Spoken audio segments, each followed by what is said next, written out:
আমি বাংলায় কথা বলি, আমি বাংলার কথা বলি। সুপ্রিয় দর্শক, অমর 21শে বইমেলা 2025-এর উদ্যান অংশে আমরা এই মুহূর্তে দাঁড়িয়ে আছি এবং মেলার মাঠ থেকে আমি সুমনা সুমি আপনাদেরকে স্বাগত জানাচ্ছি। প্রতিদিন বইমেলা আমাদের 71-এর বিশেষ আয়োজনে। বন্ধুরা, আমরা যে মেলার মাঠে দাঁড়িয়ে আছি, এখানে আমরা দেখতে পাচ্ছি চমৎকার ভাবে মানুষজনের জমায়েত এবং তার সাথে কিন্তু আজকে আবার নতুন বইয়ের সংযুক্তি ঘটেছে 85টি। এই 85টি নতুন বই নিয়ে বইয়ের কিন্তু রাশ ভারী হলো এবং প্রচুর মানুষকে আমরা বইমেলায় দেখতে পাচ্ছি। শুধু তাই নয়, শিশুরাও বইমেলায় এসেছে এবং আমরা যতদূর জানি যে আজকের বইমেলায় জামাতের আমির কিছুক্ষণের মধ্যে আসবেন, তিনি বইমেলা পরিদর্শন করবেন এবং তিনিও আজকে সাংবাদিকদের সাথে কথা বলবেন। অমর 21শে বইমেলায় বইয়ের যে ঘ্রাণ ঘুরে বেড়ায়, তার সাথে কিন্তু আমরা বিভিন্ন জায়গায় গানের কথা তালও শুনি। আপনারা দেখবেন যে বইমেলা জুড়েই বই আছে এবং এই মুহূর্তে আমরা কথা বলবো আমাদের একজন গর্বিত লেখকের সাথে, যিনি আলোকচিত্র শিল্পী এবং তিনি কিন্তু এবার 21শে পদক পাচ্ছেন। আগামী 20 তারিখ পদক গ্রহণ করবেন। তার অনেকগুলো বই আছে, তার সাথে আমরা কথা বলবো। আমাদের প্রাণের মানুষ নাসির আলী মামুন, আমরা চলে যাব তার কাছে। ধন্যবাদ আপনাকে। এই যে এত মানুষের ছবি তুললেন এবং এই ছবিকে আন্তর্জাতিক মহলে নিয়ে গেলেন, তারপরে বই লিখতে ইচ্ছে হলো। আসলে আলোকচিত্র শিল্প বা ফটোগ্রাফিতে সব কিছু করা যায় না। এটা এই 53 বছর কাজ করার পরে আমার মনে হয়েছে বিভিন্ন ক্ষেত্রের বিখ্যাত লেখক শিল্পী, এদের যে পোর্ট্রেট এবং তাদের বিভিন্ন মুহূর্ত আমি ক্যামেরায় বন্দি করেছিলাম এবং এখনও করি। এটা করার পরেও আমার কেন যেন মনে হলো যে কোথায় যেন আমার ঘাটতি, অতৃপ্ত। তখন আমি লেখা শুরু করলাম যে আমি একজন ফটোগ্রাফার হয়ে লিখি না কেন। নানা রকম লেখা আমি লিখলাম। 16টা প্রকাশিত বই আমার হয়েছে। গতকালকে একটা বই বেরিয়েছে আমার, এটা উপন্যাস। এই ধরনের লেখা এই প্রথম। উপন্যাসটি উপমহাদেশের শাস্ত্রীয় সঙ্গীতের যে মহারাজা ওস্তাদ আলাউদ্দিন খাঁ, তার জীবনী অবলম্বনে, তবে তার জীবনের অনেক ঘটনা আমি ফিকশন আকারে, অনেক কাহিনী, এমনকি অনেক ডায়লগ আমি নিজেই তৈরি করেছি। এই উপন্যাসটি পড়ে পাঠক কি কি পাবে? যেহেতু উস্তাদ আলাউদ্দিন খাঁ সাহেবের পূর্ণাঙ্গ কোনো জীবনী নাই, তিনি নিজেও কোনো আত্মজীবনী লিখে যাননি, ছোট ছোট তার জীবনীগুলো, অথচ 110 বছরের তার জীবন। উনি আমাদের এই বাংলাদেশের ব্রাহ্মণবাড়িয়া তার জন্মগ্রহণকারী বাংলাদেশের অধিবাসী, কিন্তু তিনি মাইহারে ছিলেন শেষ জীবনে। 110 বছর বললাম যে এই 110 বছরের বর্ণাঢ্য জীবনের যে হাজার হাজার কাহিনী, সেই জীবনীগুলিতে সেই কাহিনী অনুপস্থিত। তা আমি কিন্তু ওস্তাদ আলাউদ্দিন খাঁ সাহেবের যারা জ্ঞাতি গোষ্ঠী আত্মীয়, তাদের সঙ্গে 70-এর দশকের শুরুতে আমার অনেক যোগাযোগ ছিল। তাদের কাছ থেকে আলাউদ্দিন খাঁ সাহেবের আমি অনেক ঘটনা এবং কাহিনী শুনতাম।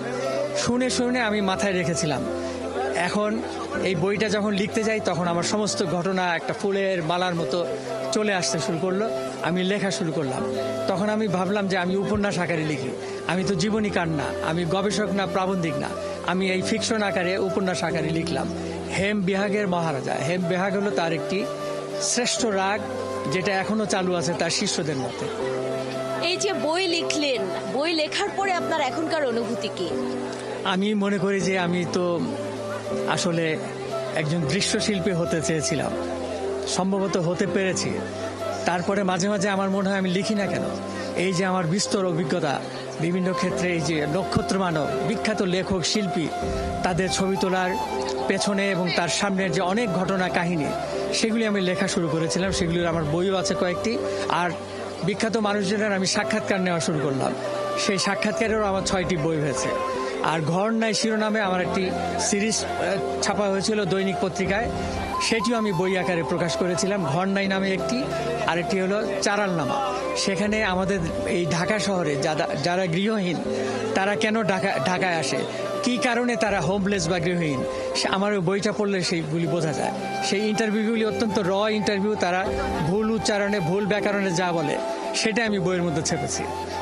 এই যে এত এত পুরস্কার আপনার ঝুলিতে আছে, আবার এবার আমরা গর্বিত হচ্ছি যে আপনিও 21শে পদক পাচ্ছেন, সে বিষয়ে একটু শুনতে চাই আপনার কাছে। 21শে পদক ঘোষণা করা হয়েছে দৃশ্যশিল্পে, অর্থাৎ ফটোগ্রাফিতে আমি পেতে যাচ্ছি। এটা 20শে ফেব্রুয়ারি আনুষ্ঠানিক ভাবে এই পদক প্রদান করা হবে। আমি অত্যন্ত আনন্দিত এই কারণে যে এই ফেব্রুয়ারি মাসেই আমার জীবনের প্রথম একটি বই বেরোলো, যেটা আমি উপন্যাস, আর 21 পদক আমি পেতে যাচ্ছি। এই যে দুইটা পালক আমার জীবনে যুক্ত হলো, এর জন্য আমি মহা খুশি।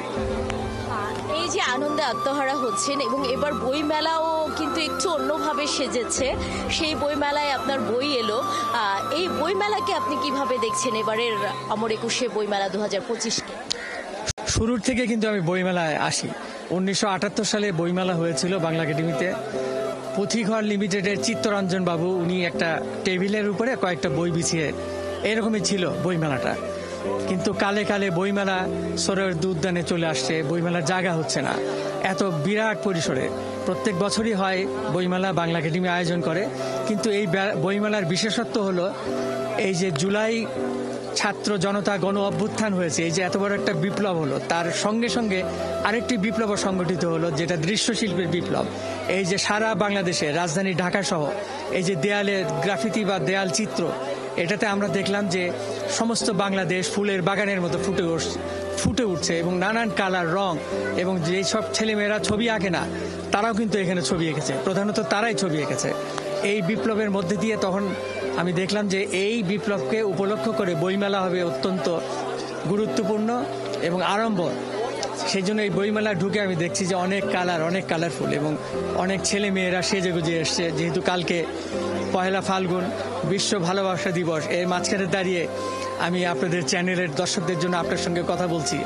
এই যে এটা নতুনত্ব। আরেকটা জিনিস হলো যে ফ্রিডম অফ স্পিচ, আগে ভয়ের একটা সংস্কৃতি ছিল স্বৈরাচারীর আমলে, সেইটা আমার মনে হয় যে সেখান থেকে আমরা অবমুক্ত হয়ে চলে আসতে পেরেছি। এবং অনেক জুলাই আন্দোলনে নিয়ে অনেক বই প্রকাশিত হয়েছে, আরও অনেক বই প্রকাশিত হবে বলে আমি বিশ্বাস করি।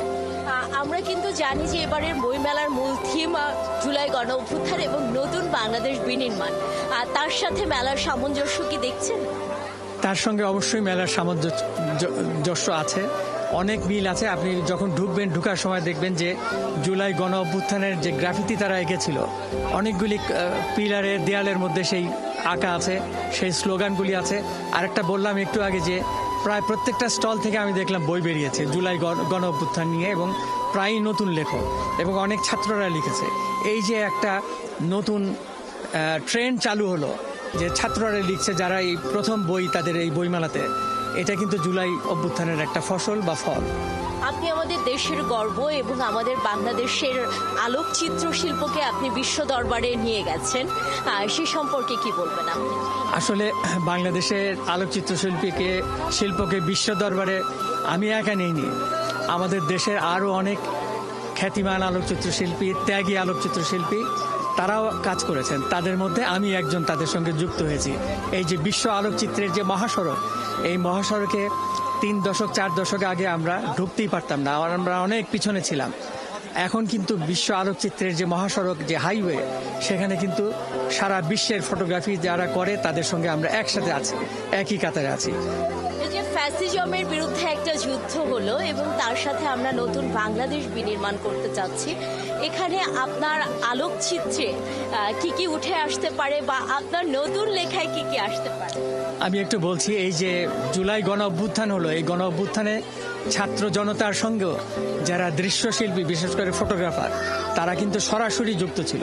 আপনি দেখবেন যে জুলাই গণ অভ্যুত্থানের পরপর এই যে গত কয়েক মাসে অনেকগুলো একক প্রদর্শনী এবং গ্রুপ এক্সিবিশন হয়েছে। তার বিষয় ছিল জুলাই গণ অভ্যুত্থান এবং কার্টুন চিত্র এবং দেয়ালের যে এই যে গ্রাফিতি। এই যে নতুন বাংলাদেশে এই যে সংস্কৃতি চর্চা শুরু হলো, এবং যেটা বললাম যে মুক্ত মনে এবং মুক্তভাবে, স্বাধীনভাবে চিন্তা করে, স্বাধীনভাবে থেকে এই যে এইসব শিল্প করা যায়। এবং যেই সব স্লোগান ছিল, সেই সব স্লোগানের একটা স্লোগান আমি বলি। একটা দেয়ালের মধ্যে দেখলাম যে বিএনপি এবং আওয়ামী লীগ একই সাপের 2 বিষ।